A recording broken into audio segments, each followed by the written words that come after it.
Hello guys, welcome back to our channel again. I hope you all are doing well and staying safe.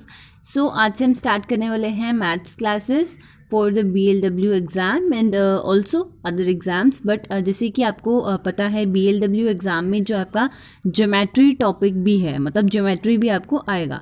सो हम सबसे पहले वही topic ले रहे हैं ज्योमेट्री. उसके बाद हम वन बाय वन जो है सारा कवर करने की कोशिश करेंगे. सो फर्स्ट है हम जो आज स्टार्ट करेंगे that is lines and angles. ठीक है, आज हम लाइंस और एंगल्स के बारे में पढ़ेंगे. Let's get started from the lines. सबसे पहले लाइन होती क्या है? लाइन क्या होती है जो आज तक हमने पढ़ा है, लाइन जो है वो ऐसे बनाते हैं, है ना. आज तक हमने अगर कभी भी लाइन ड्रॉ करी है तो हम ऐसे बनाते हैं, दोनों एरोस बनाते हैं, किस तरफ बनाते हैं, किस तरफ बनाते हैं. इन एरोस का मतलब होता है कि लाइन जो है वो रुकती नहीं है, वो चलती जाती है, मतलब उसका कोई मेजरमेंट नहीं है. अगर हमें कोई पूछे कि लाइन कितनी लंबी होती है तो हमें नहीं पता है, क्योंकि वो इनफाइनाइट तक जा सकती है. जितना हम एक्सटेंड कर सकते हैं उसको कर सकते हैं. ठीक है, सो लाइन आपको पता चल गया लाइन क्या होती है. उसके बाद में आपका जो है लाइन सेगमेंट, जो मैंने पहले लिख दिया हुआ था.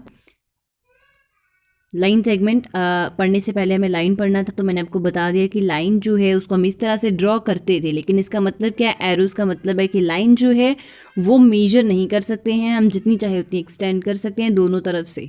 लाइन सेगमेंट क्या होती है? लाइन सेगमेंट होती है, मान लीजिए हमारे पास लाइन है. ठीक है, अभी मुझे गिवन है कि make draw line of length 4 centimetre. ठीक है, तो मैंने क्या किया, यहाँ से लेकर के यहाँ तक मेरा 4 सेंटीमीटर की लाइन ड्रॉ हो रही है. मान लीजिए इतनी है मेरी लाइन 4 सेंटीमीटर की. तो यहाँ से हमारा, इसको मैंने नाम दे दिया point A and point B. ये मेरी लाइन हो गई 4 सेंटीमीटर की. अब कहने का मतलब ये है कि लाइन सेगमेंट होती क्या है? जिसके एंड पॉइंट होते हैं, जिसके एंड पॉइंट हमें गिवन है. सेगमेंट का मतलब क्या होता है? एक छोटा सा पीस, है ना. तो ये इतनी बड़ी लाइन जो हमने यहाँ पे ड्रॉ करी थी, इसका एक छोटा सा पीस है ये 4 सेंटीमीटर, जिसके हमें 2 एंड पॉइंट भी गिवन है. और ये एक पार्ट है, एक लाइन का एक पार्ट हमने ड्रॉ किया है, मेजरेबल है, हम इसको मेजर कर सकते हैं. हमने मेजर करके इसको ड्रॉ किया है, इसके 2 एंड पॉइंट हमें गिवन है. तो ये होता है लाइन सेगमेंट. आई होप आपको लाइन और लाइन सेगमेंट में डिफरेंस पता चल गया होगा. लाइन जो होती है वो जितनी चाहे उतनी लंबी हम इसको ड्रॉ कर सकते हैं. ठीक है, और लाइन सेगमेंट इसी लाइन का एक पार्ट है जिसके 2 एंड पॉइंट्स होते हैं, जिसको हम मेजर कर सकते हैं. ओके जी, नेक्स्ट देखिए, सेकेंड पार्ट है आपका, सॉरी थर्ड पार्ट है आपका रे. अब रे क्या होती है? लाइन और लाइन सेगमेंट तो हमें समझ में आ गया. अब ये रे क्या होती है? तो रे क्या होती है? रे जो होती है ना, जैसे कि मान लीजिए यहाँ से मुझे एक लाइन ड्रॉ करनी है एंड ये इसका इधर नाम ए है, इसका इधर से तो एंड पॉइंट है, एक तरफ से एंड पॉइंट है, लेकिन दूसरी तरफ से हम जितनी चाहे उतनी एक्सटेंड कर सकते हैं ना. हम सूरज की किरणों को क्या बोलते हैं? रेज बोलते हैं. रेज क्यों बोलते हैं? क्योंकि उनका स्टार्टिंग पॉइंट कहाँ से है? सूरज से है. वहाँ से लाइट आ रही है, सूरज से है. सूरज के पीछे वो कहीं एक्सटेंड नहीं है, सूरज से है. लेकिन नीचे धरती पर वो मेजरेबल नहीं है, कितना आ रही हैं. ठीक है, एक तरफ से वो एक्सटेंड हो रही है, दूसरी तरफ से वो एक्सटेंड नहीं हो रही है, उनका एक पॉइंट है, इसलिए हम उनको रेज बोलते हैं. तो जब भी रे माइंड में आए तो हमें याद रखना है कि एक रे का जो एक एंड पॉइंट होता है, एक तरफ से एक्सटेंड नहीं करती है, दूसरी तरफ से वो एक्सटेंड करती है. आई होप आपको लाइन, रे एंड लाइन सेगमेंट में डिफरेंस पता चल गया होगा. अभी फोर्थ पॉइंट है पैरेलल लाइंस. पैरेलल लाइंस क्या होती हैं? 2 लाइंस होंगी. ठीक है, मान लीजिए एक लाइन ये है, एक लाइन ये है, 2 लाइंस होंगी. इनके जो बीच का डिस्टेंस है वो, जहाँ तक ये हैं लाइंस वहाँ तक इनका ये डिस्टेंस सेम होगा. ये कहीं पे भी मिलेंगी नहीं, मतलब एक दूसरे को कट नहीं करेंगी. अगर मान लीजिए इसका ये 2 सेंटीमीटर का डिस्टेंस था, यहाँ पे भी ये 2 सेंटीमीटर का रहेगा, यहाँ पे भी ये 2 सेंटीमीटर का रहेगा, यहाँ पे भी ये 2 सेंटीमीटर रहेगा, और ये जहाँ तक ये एक्सटेंड करेगा ये 2 सेंटीमीटर ही रहेगा. ठीक है, तो इनको बोलते हैं पैरेलल लाइंस. पैरेलल लाइंस में जो है एंगल क्या होता है? 0 डिग्री होता है. तो आपको साथ में ये जो पॉइंट मैंने यहाँ पर लिखा हुआ है इसको भी आपको याद रखना है कि पैरेलल लाइंस में ये क्वेश्चन आपका आ सकता है कि कितने डिग्री का एंगल बनता है, तो ये बनता है 0 डिग्री है, क्योंकि एंगल कब बनता है, जब दो लाइंस इंटरसेक्ट करती हैं। तो इसको हम आगे जाके पढ़ेंगे, मतलब इसके नेक्स्ट पॉइंट में हम इसको पढ़ेंगे। सो आपको पैरेलल लाइंस इतना माइंड में रखना है कि पैरेलल लाइंस में जो है वो 0 डिग्री का एंगल बनता है, मतलब ये कहीं पे भी इंटरसेक्ट नहीं करती हैं। और पैरेलल लाइंस होती कौन सी है कि दो लाइनों के बीच का जो डिस्टेंस है वो जहाँ तक वो लाइंस हैं वो सेम रहेगा, वो इंटरसेक्ट नहीं करेगा, वो होती हैं पैरेलल लाइंस। ठीक है जी। अभी नेक्स्ट देखिए, अगला है इंटरसेक्टिंग लाइंस। अब ये इंटरसेक्टिंग लाइंस क्या होती हैं?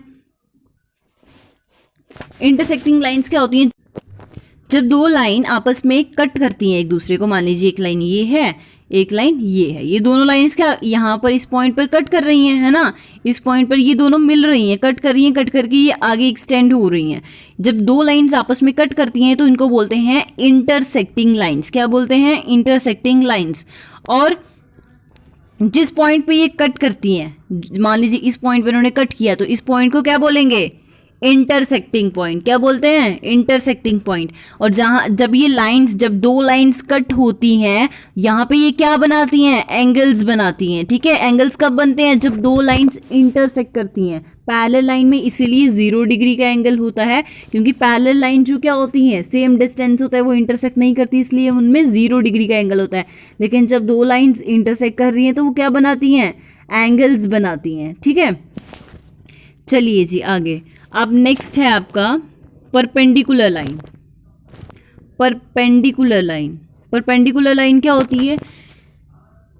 जब लाइंस जो हैं वो 90 डिग्री का एंगल बनाती हैं। ये जो लाइन है ये क्या कर रही है? यहाँ पे 90 डिग्री का एंगल बना रही है, ये ना यहाँ पे 90 डिग्री का एंगल बना रही है, तो इसको क्या बोलते हैं? परपेंडिकुलर बोलते हैं। परपेंडिकुलर का मतलब ये होता है 90 डिग्री। ठीक है, तो परपेंडिकुलर लाइंस, वो दो लाइंस जब इंटरसेक्ट करती हैं तो वो क्या बनाती हैं? 90 डिग्री का एंगल बनाती हैं। उसके बाद में आता है आपका कॉन्करेंट लाइन। कॉन्करेंट लाइन क्या होती है? जो एक से ज़्यादा,